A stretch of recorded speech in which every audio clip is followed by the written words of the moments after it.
जय हिंद दोस्तों, एसकन क्लासेज में एक बार फिर से आप सभी का स्वागत है। मैं रजनीकांत शर्मा।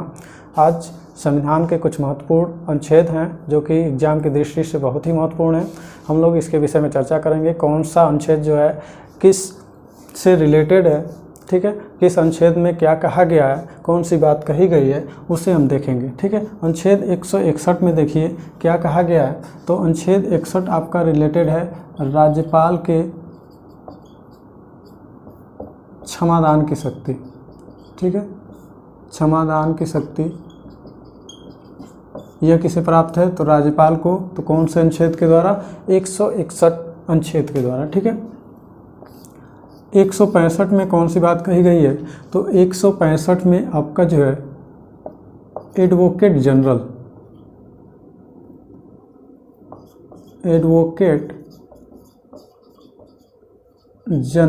ठीक है, एजी के विषय में बताया गया है। जैसे केंद्र में अटॉर्नी जनरल होता है, महान्यायवादी होता है, यानी केंद्र सरकार का वकील होता है, उसी तरह राज्य में एडवोकेट जनरल होता है, यानी स्टेट के लिए है ना।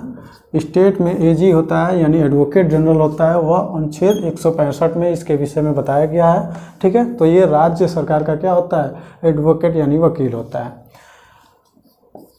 नेक्स्ट है आपका अनुच्छेद 168। तो 168 में आपका विधानमंडल के विषय में बताया गया है, विधानमंडल। ठीक है, 168 में किसके विषय में बताया गया? तो विधानमंडल, यानी विधानमंडल किस अनुच्छेद से रिलेटेड है? तो आपका 168 से रिलेटेड है। अनुच्छेद 202। तो अनुच्छेद 202 में बजट के विषय में बताया गया है, बजट यानी राज्य का बजट। ठीक है, तो जैसे अपने केंद्र में पढ़ा था उसी तरह राज्य में। ठीक है, तो 202 राज्य बजट से रिलेटेड है। 213 अध्यादेश किसे प्राप्त है जारी करने का? अध्यादेश जारी करने की शक्ति। तो यह राज्यपाल को अनुच्छेद 213 के अनुसार अध्यादेश जारी करने की शक्ति प्राप्त है। आपने राष्ट्रपति का भी पढ़ा होगा, पिछली वीडियो में है, उसके विषय में चर्चा की गई है। तो राष्ट्रपति अनुच्छेद 123 के अनुसार अध्यादेश जारी करते हैं और राज्यपाल अनुच्छेद 213 के अनुसार अध्यादेश जारी करते हैं। 226 अनुच्छेद 226 में हाई कोर्ट को, ठीक है, यदि हमारे मौलिक अधिकारों का हनन हो रहा है तो हाई कोर्ट, आप सीधे कहाँ जा सकते हैं? हाई कोर्ट में जा सकते हैं और सुप्रीम कोर्ट में जा सकते हैं। सुप्रीम कोर्ट में अनुच्छेद 32 के अनुसार आप डायरेक्ट जा सकते हैं और हाई कोर्ट में अनुच्छेद 226 के अनुसार जा सकते हैं। यानी इनको 5 तरह के रीट प्राप्त हैं। ठीक है, रीट प्राप्त हैं 5 तरह के, इनको भी 5 तरह के रीट आपको प्राप्त हैं। ठीक है, ये क्या करते हैं? अनुच्छेद 226 के अनुसार हाई कोर्ट रीट जारी कर सकता है, अनुच्छेद 32 का प्रयोग करके सुप्रीम कोर्ट ये रीट जारी करता है। किस लिए? हमारे मौलिक अधिकारों की रक्षा के लिए। यानी यदि मौलिक अधिकारों का हनन हो रहा है तो हाई कोर्ट में यदि आप जा रहे हैं तो हाई कोर्ट क्या करेगा? 226 का प्रयोग करेगा। अगर सुप्रीम कोर्ट में यदि डायरेक्ट आप जा रहे हैं तो अनुच्छेद 32 का सुप्रीम कोर्ट प्रयोग करेगा और ये रीट जारी करेगा। ठीक है, नेक्स्ट देखते हैं अनुच्छेद 239। तो अनुच्छेद 239 में जो है,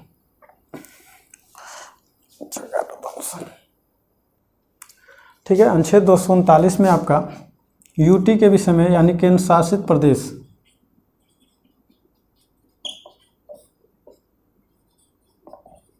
के विषय में बताया गया है। ठीक है, ये किससे रिलेटेड है? 239 आपका केंद्र शासित प्रदेश से रिलेटेड है। अनुच्छेद 243 किससे रिलेटेड है?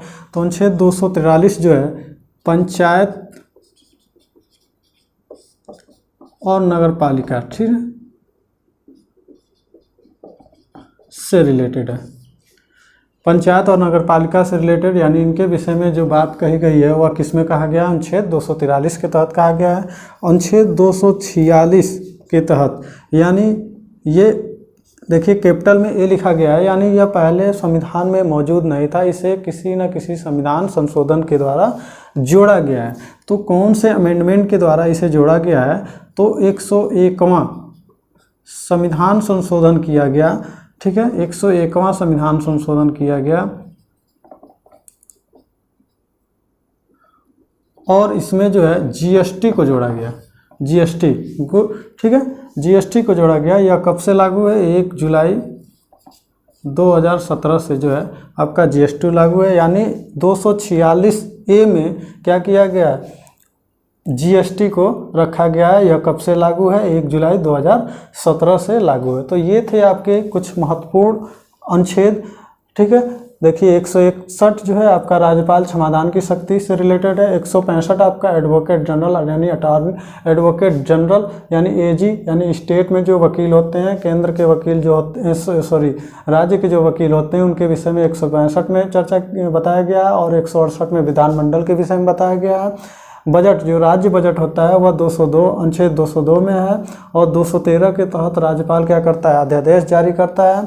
226 के तहत हाईकोर्ट 5 प्रकार के रीट जारी कर सकता है। 239 के तहत केंद्र शासित के विषय में बताया गया है, केंद्र शासित प्रदेश के, और 243 में आपका जो है पंचायत और नगर पालिका के विषय में बताया गया है, और 246A में GST के विषय में बताया गया है। तो ये आपके कुछ महत्वपूर्ण अनुच्छेद थे।